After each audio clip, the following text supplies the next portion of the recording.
I have with me today Heather Chester, who is the Senior Director of Development at Florida Southwestern State College Foundation. That is a long title. Welcome, Heather. Thank you so much for joining us today. Thank you. Thanks for having me. Yes. Can you tell us a little bit about the college and about the foundation and about yourself? Sure. Well, as far as the college, this year we're celebrating our 60th anniversary. The school has been here for many years, since 1962 when it first started. It's had a couple different names. It began as Edison Community College, and then it was Edison College, and then Edison State College. And a few years ago, getting close to about 10 years now, there was a name change, and that's when it became Florida Southwestern State College. So we've been around for a long time. For many years, we were the only college of its type here in the area. So a lot of students would start here back when we only offered 2-year degrees, and then they would either complete those 2 years and move on into careers, or they would transfer into a larger school outside the area. But now the school offers not only associate's degrees, but bachelor's degrees, and then we have a lot of certificate programs as well. So that's a little about the college. I'll tell you a little more. Our average age of our students is around 22, 24 years old, so we're a little different than what you might think of when you think of a college. We do have your typical student who comes right out of high school and goes into college, but we also have a little bit older returning students. A lot of people know our school for our nursing programs. We do graduate a large majority of nurses that go right into the field in our area, but we also have a lot of other programming. And we're averaging, I think it's about 18,000 students right now, so it's probably much bigger than most people think. And we have 4 campuses. We have the campus here in Fort Myers, and then we have one in Collier County, we have one in Port Charlotte, and then we have a center in the Hendry Glades area. Great. And can you tell us a little bit about yourself and the foundation? Sure. So I've been here with the foundation for about 3.5 years, and our whole purpose is to help support the college. And the foundation itself is a 501c3 charitable organization. We have been in existence almost as long as the college has been here. We're the charitable arm, if you will, of the college. And as I said, our mission is really to support all kinds of programming and any needs that college has. A big part of that is supporting the financial needs of our students. So we raise a lot of money to help give scholarship dollars to needy students. And that's really the biggest part of not the scholarships, but just funding and helping support whatever needs the college has. That's really the whole mission of our office. Now, have you seen that need kind of ebb and flow over the years, or is it kind of on a steady path up or down, or can you tell us about that? It really depends. A lot of that depends on the economy and what's happening. The pandemic really put a twist on everything for us, as our students, many of our students work and go to school. They're not going to school full time. So as those students during the pandemic got laid off or lost their jobs, and then everybody was home, and now the children are home, there's just a lot of need across the board. And definitely during the pandemic, we saw an increase in the financial needs of our students. So I would say over the years, we've seen that kind of ebb and flow, as you say, based on what's happening. And but we are a very reasonably priced institution. The average cost for a year tuition is $3,500. So it's very reasonable, but that also doesn't mean everybody can afford it.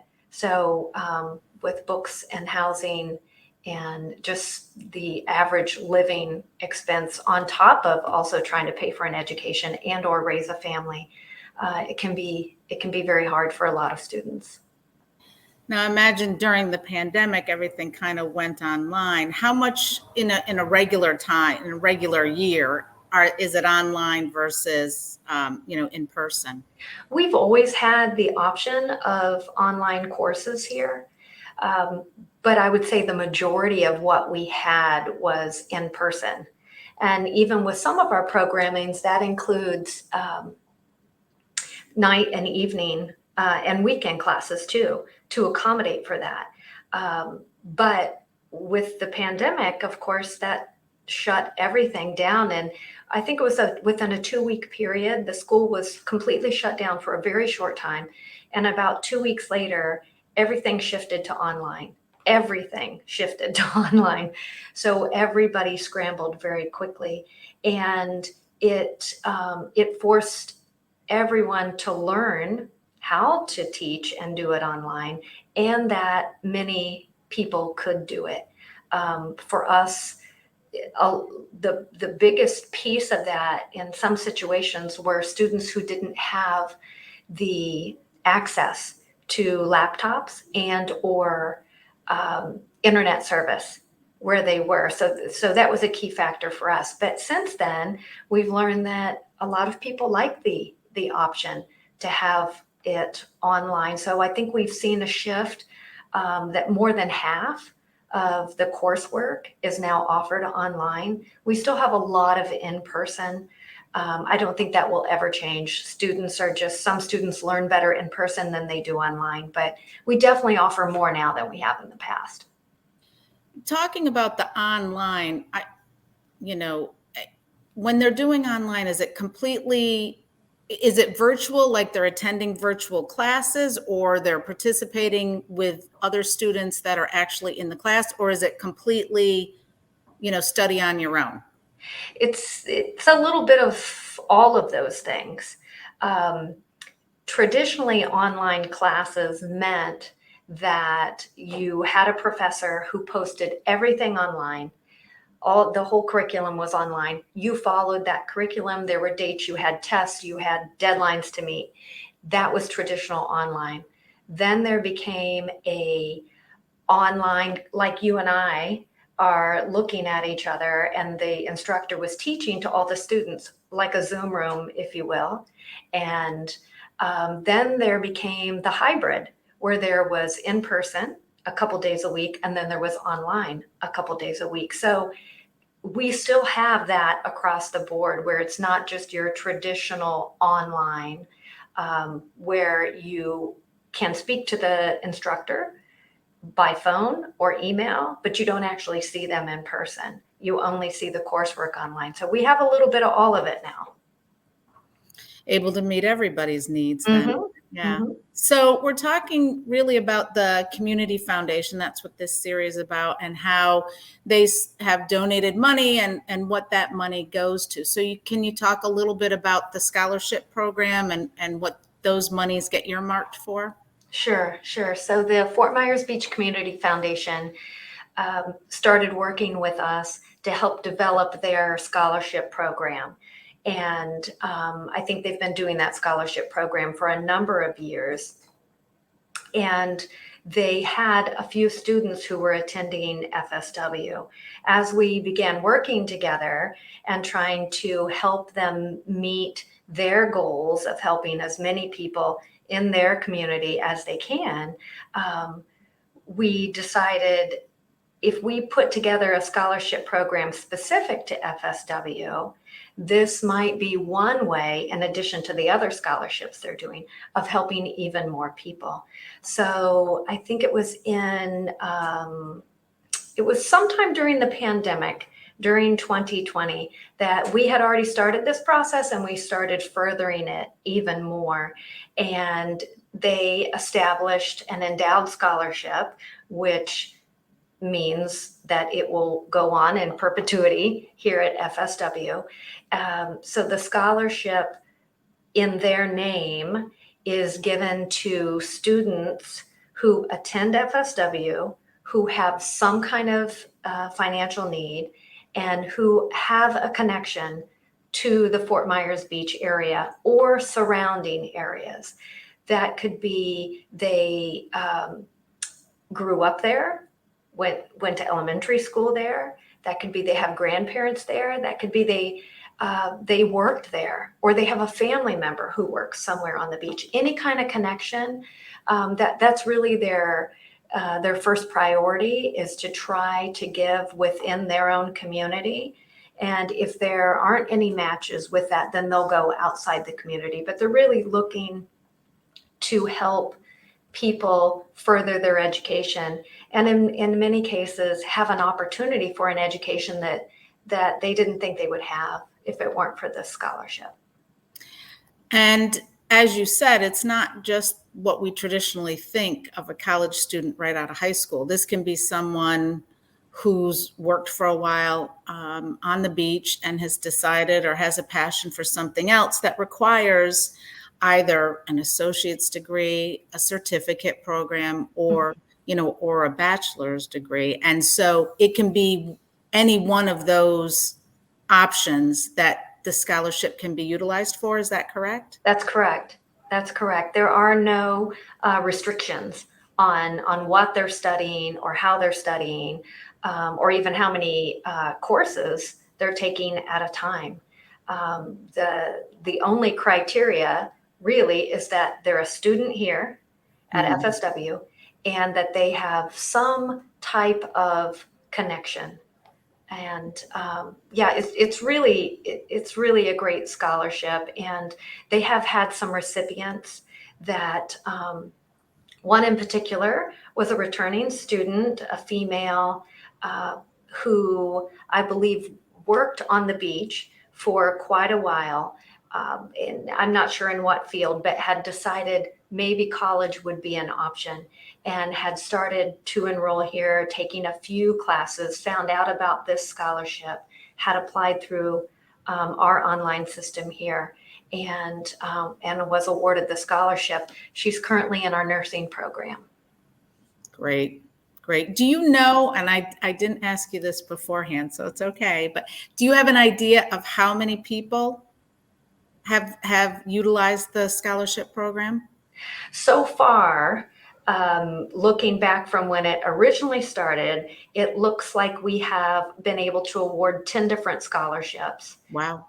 That's really about a year and a half period. Wow. that we were able to do that. So it's very good. Now, you mentioned the girl who is, or the woman who's doing nursing or pursuing that. Do you recall any other fields of interest that folks have utilized it for? I've seen one or two of the students who are in what's considered just a general studies AA program. Now that means two things. One, they're undecided exactly what they want to major in, or they are getting their associate's degree so then they can move into the bachelor degree program. And the scholarship fund, is that just for tuition, or how can that be utilized? It is immediately when they get awarded, it goes to any charges they have in their account. So most at the top of the list is usually always tuition. So once tuition is paid for, if there's dollars left, then that goes back into their student account, and they can use that towards books, any other. Sometimes there's lab fees, sometimes there's just different types of cost involved. So tuition first, and then anything that's left over can be spent in any way.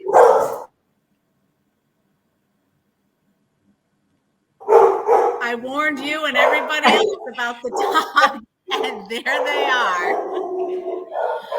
Is there any other information you'd like to get out about the program, and how do people get in touch with the scholarship? Yes, I'd love to tell you about that. The scholarship program, and one of the great things we have here at the college is through our financial aid office, we have one scholarship application that's for internal scholarships. Within that application, it asks a few questions that directly relate to this scholarship. But once a student fills out that, let's call it a global application, they're automatically put in any pool for scholarships that they match up to. So they don't have to do individual applications for every scholarship that the college offers. So that makes it very convenient. And as I said before, any student, regardless of the program they're studying, the credit hours they're taking, anybody can apply. And if they match the criteria set by this scholarship, then they'll go on that list of possible candidates. So that's a great thing. As far as the school, we are what's considered an open access school. So that means if you have maybe not really great SAT or ACT scores, you can still be a student here. We will help you get into the classes to bring you up to speed to where you need to be to start those courses to apply towards a degree or a certificate program. That's the other great thing about the college is we do offer just certificate programs. So for somebody who may already have an AS or BS degree, but they are lacking a certification that might take them to the next level in their job, we offer that type of coursework here. And of course, this scholarship would also apply to helping pay for that. Now, if people qualify for other financial aid, can they also qualify for the scholarship? How does that work? Or is it just that one program and then it figures out what you are open, what you qualify for? Now, most of those decisions come out of our financial aid office, and there is an algorithm, if you will, that matches all these pieces up. So whether there's federal dollars involved, Pell Grants involved, or different types of scholarships.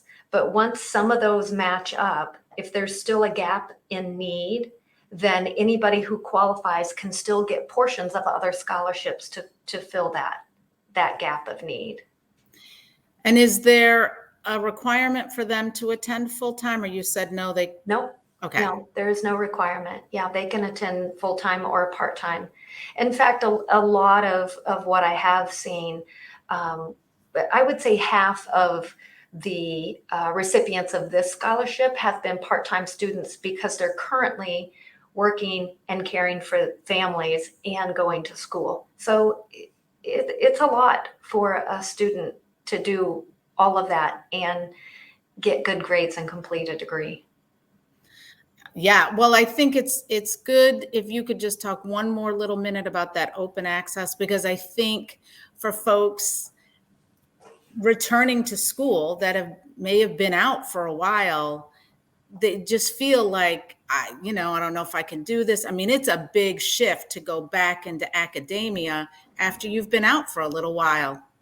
Sure. It is a big shift. And I would say that in addition to all the great things we do here, that's another one is helping returning students navigate where to go, how to do it, how to enroll, how to get in those classes, and not to feel the pressure of having to take a full credit load to accomplish their education goals. So it is open access, meaning you can enroll, you can get accepted, and if you need some remedial coursework to bring you up to speed, or to finish off a degree. Sometimes we have students come back to school who started 10 years ago, and maybe they're 6 credits shy of getting that actual degree. Our advisors here are very good at helping the students get into the right courses to get them the correct credits to finish off that degree. So we'll help them get wherever they need to be to attain that education goal. Fantastic. Well, if you can just give out information about the college as far as phone numbers or emails, that would be fantastic. And I really appreciate your time today. Sure, sure. I'm happy to do that. So fsw.edu is the college website. Foundation.fsw.edu is our foundation website. Of course, we always welcome any contributions to the foundation that will help support our students and the college. Our phone number here in the foundation office is 239-489-9210. And that will connect you with any of us in here. And then we can connect people to the college on that side of it as well. If they have more academic questions, then they do support questions. And of course, I can always answer questions about the Community Foundation Scholarship. And we do a lot of great work with them, and they do a lot of great work in your community, and they help a lot of students. So one last thing I'll tell you, and we're super excited about this, is that the college is building a ballpark on campus for our baseball and softball programs. We haven't had one here in many years, since sports originally began when it was Edison College. So, and then it ended years ago and it's come back. And now we're pretty excited about being able to have a permanent home for those teams, because our ladies softball team just won the national championship. Wow. Well, congratulations to them. That's fantastic. Yeah, That's yeah. fantastic. Well, again, thank you so much. And if anyone out there wants to set up their own scholarship in their own name, they can get a hold of you, and they could get that set up and help some more folks get their education and move on through. So thank you so much for joining us today. Thank you. I appreciate it. Take care. Bye. Goodbye.